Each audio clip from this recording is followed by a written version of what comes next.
Ազգային ժողովը արտահերթ քննարկում է ընտրական օրենսգրքում փոփոխություններ կատարելու նախագիծը, որով առաջարկվում է 183 օրյա ցենզ սահմանել ընտրություններին մասնակցելու համար։ ԿՊ խմբակցության падգամավոր Ալխազ Ղազարյանը պնդել է, որ նախաձեռնությունը պայմանավորված է ընտրական գործընթացների նկատմամբ պատասխանատվությունը բարձրացնելու անհրաժեշտությամբ, հղում անելով ընտրությունների ժամանակ նկատված ակտիվությանը։ Ի պատասխան Հայաստան դաշինքի падգամավոր Արծվիկ Մինասյանը կտրականապես դեմ է արտահայտվել նախագծին, այն որակելով հակասահմանադրական։ Նա շեշտել է, որ սահմանադրությամբ ազգային ժողովի ընտրություններին մասնակցելու իրավունքը սահմանափակված է միայն ծանր հանցագործությունների դեպքում։ Տիկին Ղազարյան,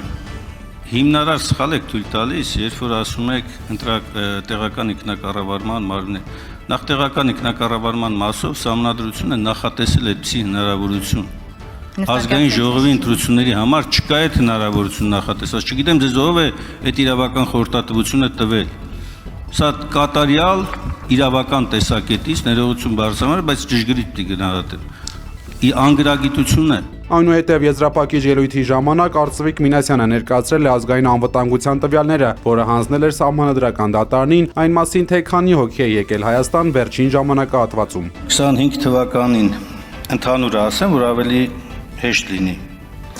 Այցելել են 154115 անձ, 26 թվականին այցելել են 157048 մարդ, տարբերությունը 2933։ Պաշտոնական ցուցանիշն է ԱԱՑ-ի տված մայիսի 25-ից մինչև հունիսի 20, ընդ որում առանձին նաև տարբերակումներ է տված, ես սա պաշտոնապես կուղարկեմ նաև ձեզ էլ։ Նաև ելքի ցուցանիշները 26 թվականին միացյալը 152078 մարդ, 25 թվականին 149074 մարդ, 3004 մարդ տարբերություն, սա պաշտոնական ցուցանիշ է, որտեղ շատ կարևոր էր նաև սահմանադրական դատարանում հասկանալ ի վերջո արտաքին ազդեցության տեսակետից ինչ է իրենից ներկայացնում։ Ազգային ժողովի նախագահ Ալեն Սիմոնյանը չի շարունակի պաշտոնավարել օրենսդիր մարմնում եւ չի վերցնի падգամավորական մանդատը։ Սիմոնյանը նշել է, որ ցանկություն ուներ շարունակել աշխատանքը, հաշվի առնելով իր 5-ամյա փորձն ու պատմական ժամկետը, սակայն կուսակցական որոշումը եղել է հակառակը եւ ինքը ենթարկվում է վարչության դիրքորոշմանը։ Նա շեշտել է, որ թիմից նեղվածություն չունի, իսկ որոշումը պայմանավորված է աշխատանքային պրոցեսի անխուսափելի փոփոխություններով։ Խոսելով ապագա անելիքների մասին Սիմոնյանը տեղեկացրել է, որ մտադիր է ժամանակավորապես դադար վերցնել, նշելով հանգստի կարիք ունի, ինչպես նաև ցանկանում է անձնական կյանքը դասավորել։ Ես ցանկացել եմ շարունակել, որովհետև կարծում եմ, որ իմ 5 տարվա աշխատանքը, լինելով ամենաերկար ազգային ժողովի նախագահ պատմության, միակ ազգային ժողովի նախագահ մինչ այս պահը, ով ամբողջությամբ իր ժամկետը աշխատել է, ես կարծում եմ, որ իմ աշխատանքը պետք է շարունակել, բայց նաև գոյություն ունի վարչություն եւ կուսակցություն եւ ես ձեզ նաև այդ հարցազրույցների մեջ պատասխանելիս ասել եմ ոնց կորոշի վարչությունը եւ ես ենթարկվում եմ իմ վարչության որոշմանը եւ չեմ շարունակի ազգային ժողովի նախագահի պաշտոնում, նեղվածություն որպես այդպեսին չունեմ։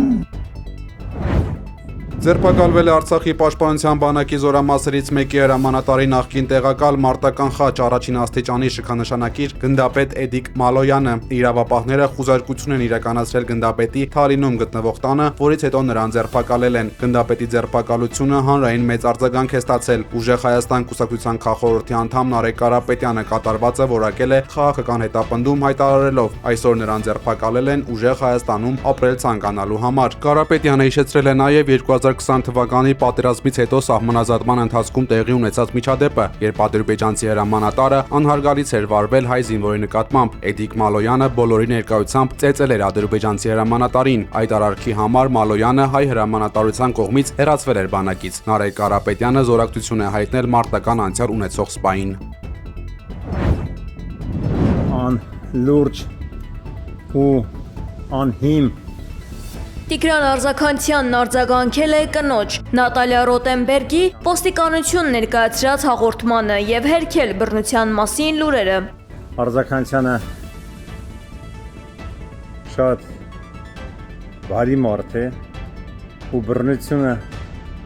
այդ բառը իրան ընտանիքի հետ, իրեն տիկնոջ հետ չի կարա կապի ու չի էլ կարող կատարի, որտեղ ես միշտ եղել եմ սիրով հարգանքով իմ տիկնոջ հանդեպ, ասեմ,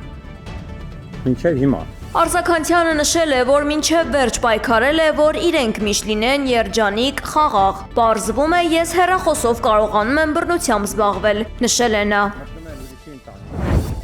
Վարորդական իրավունքից զրկված քաղաքացիները հնարավորություն կստանան վերականգնել իրենց վկայականները 50,000 դրամ պետական տուրք վճարելով։ Կառավարության այս որոշումը վերաբերում է բացառապես վարչական կարգով զրկված անձանց, մինչդեռ օրինական ուժի մեջ մտած դատավճիռներով զրկվածների դեպքում այն չի գործում։ Փոփոխությունները նաև սահմանում են, որ վարորդական իրավունքի տեսական քննության դրական արդյունքն այսուհետ կպահպանվի ոչ թե 1, այլ 2 տարի։ Սա հնարավորություն կտա քաղաքացիներին ավելի հանգիստ պայմաններում հերթագրվել գործնական քննությունների համար, հատկապես դիմելիության աճի եւ հերթերի կառավարման անհրաժեշտության պայմաններում։ Բացի այդ, սեպտեմբերի 1-ից կվերանայվեն տեսական քննության հարցաշարերը, դրանք կդառնան ավելի մասնագիտացված եւ իդենտիկ յուրաքանչյուր կարգի կամ ենթակարգի համար, որպիսի վարորդներից չպահանջվեն տվյալ մեքենայի վարման հետ կապ չունեցող գիտելիքներ։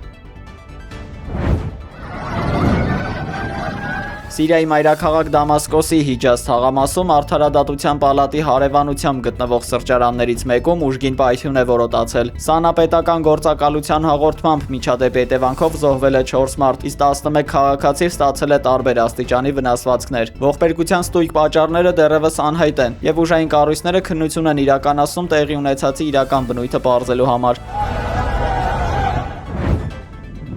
Իրանի եւ ԱՄՆ-ի միջև բանակցությունների նոր փուլը կարող է սկսվել հուլիսի 18-ին։ Հանդիպումը անցկացվելու է անուղղակի ձևաչափով, սակայն դրա անցկացման կոնկրետ վայրը դեռևս չի բացահայտվում։ Ավելի վաղ Կատարի եւ Պակիստանի միջնորդները Դոհայում առանձին խորհրդակցություններ են անցկացրել Թեհրանի եւ Վաշինգտոնի ներկայացուցիչների հետ։ Կողմերը հայտնել են դրական առաջընթացի մասին։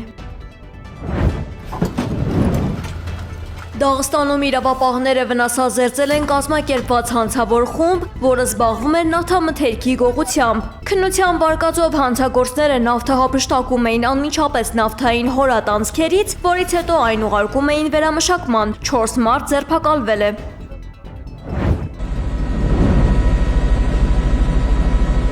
Ռոզույքը բարձրացել է Նյու Յորքի խորհրդանիշ հանդիսացող մոտ 450 մետր բարձրություն ունեցող Empire State Building-ի ամենաբարձր կետը եւ բացել մի պաստառ, որի վրա գրված է եղել. «Երբ սիրո ուժը դառնում է ավելի հզոր, քան իշխանության տենչը, աշխարհում խաղաղություն է տիրում»։ Այնուհետև տղամարդը ամուսնության առաջարկ է արել իր ընկերուհուն, ինչից հետո ոստիկանությունը ձերբակալել է նրանց։